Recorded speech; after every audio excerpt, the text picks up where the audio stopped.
নমস্কার।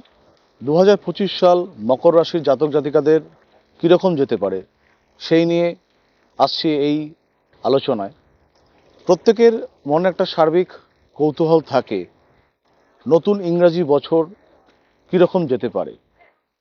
তাই মকর রাশি সম্পর্কে আলোচনা করতে গেলে প্রাথমিকভাবে আরও দু চারটি কথা আপনাদের না বললেই নয়।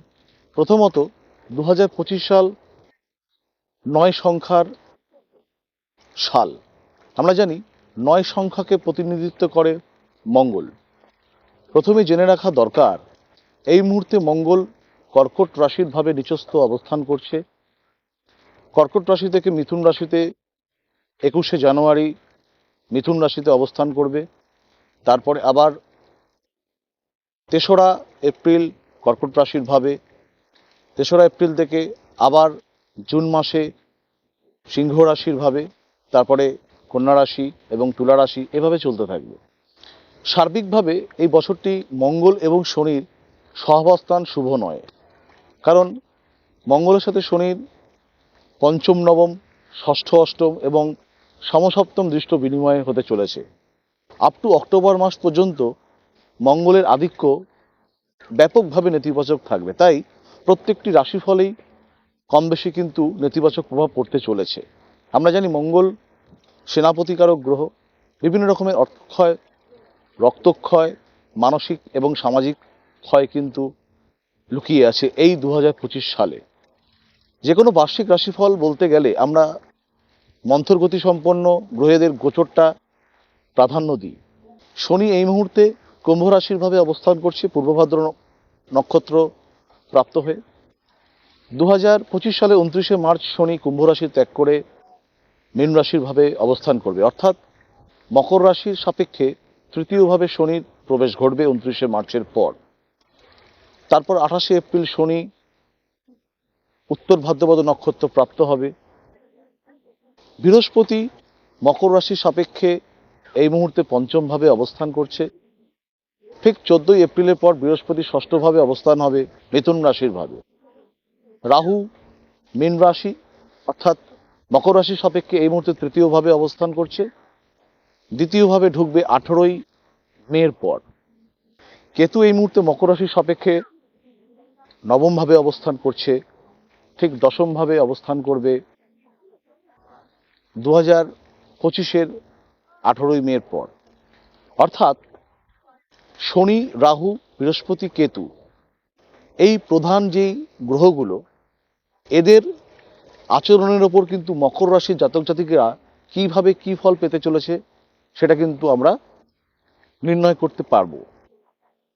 এতদিন পর্যন্ত দ্বিতীয়ভাবে শনি থাকবার কারণে বিভিন্ন রকমের অর্থনাশ, বিত্তনাশ কিন্তু মকর রাশির জাতক জাতিকাদের হচ্ছিল।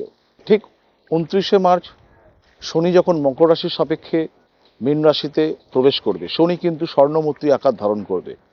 অর্থাৎ আমরা জানি শনি থেকে আমরা কী রকমের ভালো ফল পেতে পারি। বিভিন্ন নীতিগত দিক, আমাদের যেগুলো উলটপুরাণ কাজকর্ম হচ্ছিল, ন্যায়সঙ্গত কাজকর্ম হচ্ছিল না, আমরা নিজেদের কাজকর্মকে একটি সরল রেখায় আনতে পারব। মকর রাশির জাতক জাতিকাদের জন্য যে সমস্ত জাতক জাতিকাদের সম্পর্কের অবনতি, বিশেষ করে ভ্রাতৃত্বমূলক সম্পর্ক কিংবা যে কোনো ধরনের প্রণয় সম্পর্কের ক্ষয়ক্ষতি হয়েছে, 29শে মার্চের পর কিন্তু একটা ভালো ফলাফল কিন্তু শনি কর্তৃক আমরা পাব।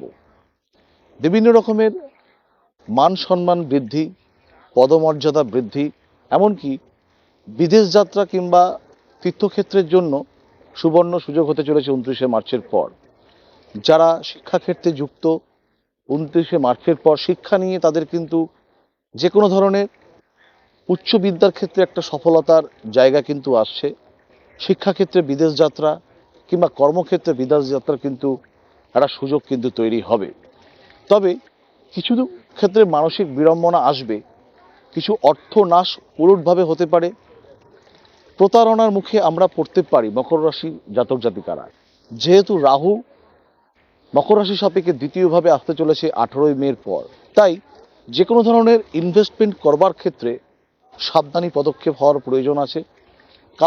কারোর সাথে কোনো লেনদেন করতে গেলে সেক্ষেত্রে কিন্তু একটু সাবধানতার অবলম্বন করতে হবে। ঠিক বৃহস্পতি কর্তৃক আমরা 14ই মে পর্যন্ত একটি ভালো শুভাতি শুভ ফল পেলেও বৃহস্পতি কর্তৃক আমরা আমাদের সন্তানের সফলতা আমাদের 14ই মে পর্যন্ত থাকবে। বিভিন্ন রকমের সন্তান থেকে ভালো জিনিস আমরা পাব। কিন্তু বৃহস্পতি যখন আমাদের রাশির সাপেক্ষে ষষ্ঠভাবে অবস্থান করবে, অনেক ক্ষেত্রে কিন্তু মিত্র শত্রুতে পরিণত হতে পারে। তাই সম্পর্ক গড়বার ক্ষেত্রে বাক সংযমী হওয়ার প্রয়োজন আছে। অযথা কাউকে কোনো কথা দেবেন না।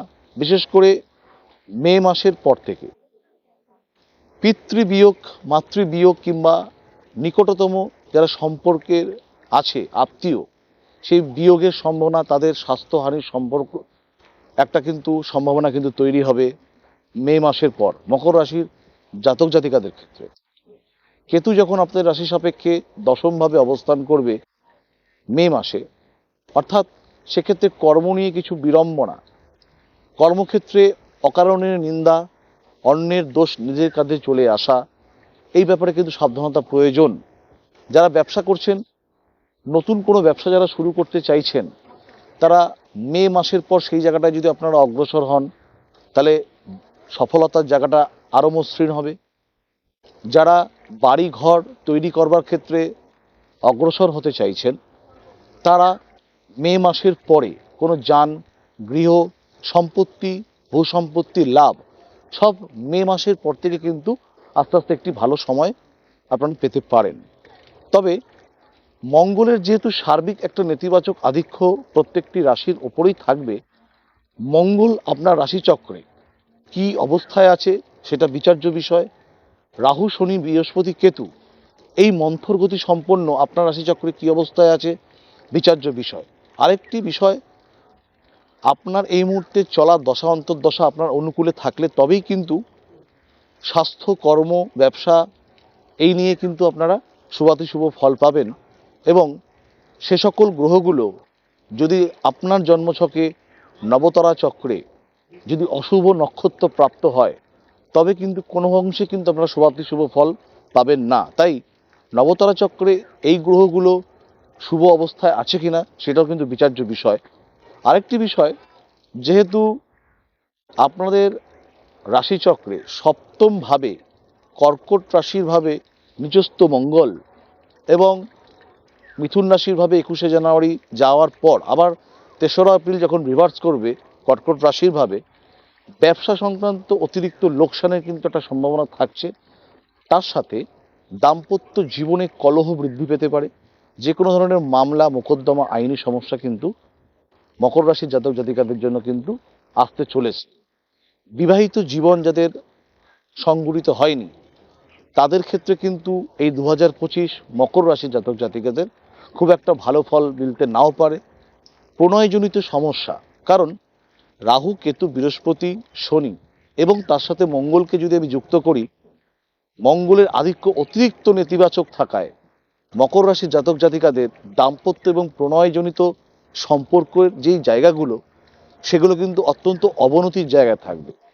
সার্বিক বিচারের প্রয়োজন আছে। এর থেকে বেরোবার অনেক সমাধানের রাস্তা আছে, আমাদের জেনে নিতে হবে। যাই হোক, মকর রাশির জাতক জাতিকারা যারা আছেন, নিজেদের জন্মছক সম্পর্কে যদি আরও বিশদে জানতে হয়, নিচের যাওয়া নম্বরে অবশ্যই যোগাযোগ রাখতে পারেন। চেম্বারগুলোতে সাক্ষাৎ করবার জন্য যোগাযোগ রাখতে পারেন। অনলাইন কনসালটেন্সি প্রত্যেকটা মুহূর্তে অ্যাভেলেবেল। মকর রাশির জাতক জাতিকাদের 2025 সার্বিকভাবে আপনাদের আশা পূর্ণ হোক। আপনাদের প্রত্যেকের জীবনে নতুন মোড় নিয়ে আসুক, দিশা নিয়ে আসুক, এই আশা ঈশ্বরের কাছে সর্বদাই রাখবো। কিছু মিশ্র ফল, কিছু ভালো ফল, কিছু নেতিবাচক ফল মিলিয়ে কিন্তু মকর রাশির 2025 সাল। আপনাদের জন্মছকে আপনাদের গ্রহের কোন সংযোগকারী অবস্থায় আছে, কিংবা দশা অন্তর্দশা অনুকূলে আছে কিনা, নাক্ষত্রিক অবস্থান অনুকূলে আছে কিনা, একবার সাবধানী পদক্ষেপ নিয়ে 2025 সালে আপনাদের যাত্রা শুরু করবেন। এটাই থাকবে আপনাদের কাছে আমার বিনীত অনুরোধ। কোনো প্রাজ্ঞ ব্যক্তিকে দিয়ে একবার নিজের জন্মছককে ডায়াগনোসিস করে নিতে কিন্তু একবারও ভুলবেন না। পুনরায় আপনাদের প্রত্যেকের মঙ্গল জীবন, সফল জীবন কামনা করে অনুষ্ঠান শেষ করছি। প্রত্যেকে ভালো থাকবেন। নমস্কার।